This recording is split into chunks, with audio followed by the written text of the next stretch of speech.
সবাইকে আমার আসসালামু আলাইকুম। পূর্বের কোনো প্ল্যান প্রোগ্রাম ছাড়াই আমরা এখান থেকে ঘুরে আসছি।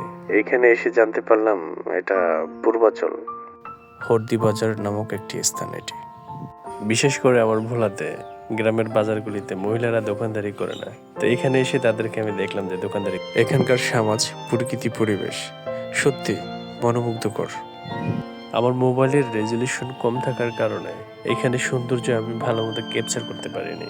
যদিও আমি গ্রামের ছেলে, গ্রামে গাছপালা তরুলতা দেখে বড় হয়েছি, বাট এখানে একটা অন্যরকম স্বস্তি পেলাম। ইটপাথরের শহরে এত বড় একটা সবুজ অরণ্য রয়েছে, এখানে না আসলে হয়তো বুঝতেই পারতাম না। আমার ফ্রেন্ডরা বলে চল ছবি তুলি, কিন্তু ওদেরকে বললাম যে না, আমি আগে একটু ভিডিও করে নিই। এত সুন্দর পরিবেশ, আমি যদি ভিডিও না করি তাহলে পরে মিস করব, বাসে গিয়ে দেখব। জায়গাটি ঢাকার পূর্বাচলের হর্দি বাজার নামক একটি স্থান। এই নদীটাকে আসলে বাল নদী বলে। নদীটা প্রায় মৃত বললেই চলে, স্রোত তেমন নাই বললেই চলে। তবে কিছু জেলে দেখলাম যে মাছ ধরে এখানে, সম্ভবত মাছ পাওয়া যায়।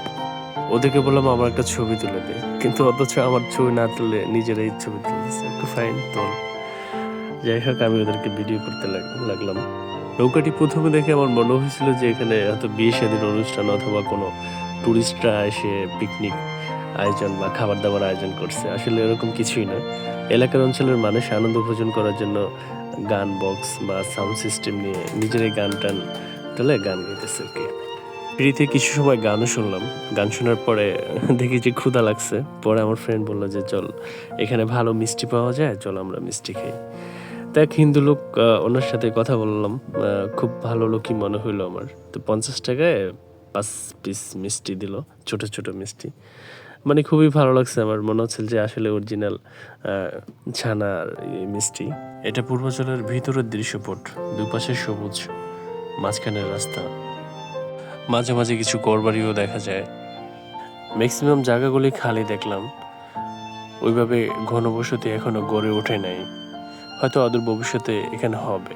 যখন এই গহীন অরণ্য দিয়ে আমরা যাচ্ছিলাম, তখন সব রাস্তাই আমার কাছে এক মনে হয়েছিল। এখানে আসার আগে ইচ্ছে ছিল আমি কাশফুল দেখব, কিন্তু এখানে এসে অলরেডি আমি অনেক কিছু উপভোগ করে ফেলছি। এত সুন্দর হাইওয়েতে কোনো ট্রাফিক নেই, কোনো সিগন্যাল নেই, কোনো পুলিশ নেই, কোনো সাউন্ড নেই, পুরো একদম নির্জন একটা এলাকা মনে হয়েছিল। পরে দেখলাম যে কিছু ছেলে বেপরোয়াভাবে খুবই স্পিডে বাইক চালিয়ে যাচ্ছে। তো ওদেরকে দেখে আসলে একটু অস্বাভাবিক মনে হয়েছিল যে ওরা হয়তো ছিনতাই বা এই ধরনের কিছু।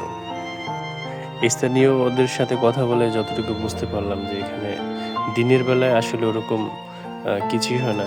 রাতের বেলায় আসলে হয়তো মোবাইল বা টাকা পয়সা ছিনতাই করে নিয়ে যায়। যদি কেউ এখানে আসেন, অন্তত দিনের বেলায় আসবেন, রাতের বেলায় না। যাই হোক, বলতে বলতে আর দেখতে দেখতে প্রায় সময় প্রায় শেষের দিকে। পরে আমরা ঢাকার দিকে ব্যাক করলাম। এখানে আসলে 300 ফিটের এসে পুরা তো কলেজে আকাশে চলে গেছে। এখানে যে গাড়ির স্পিড, মানুষের যে বেপরোয়া গতিবেগ, এটা দেখে আসলে আমি আসলে বড় কথা বলতে অনেকবারই পড়ে ফেলছি অলরেডি। তো যেতে যেতে আসলে একটা মর্মান্তিক অ্যাক্সিডেন্ট দেখলাম। এখানে নাকি নিত্যদিনই এরকম ভয়াবহ অ্যাক্সিডেন্ট হয়। তো যারাই হয় অন্তত মৃত্যুসজ্জায় সজ্জিত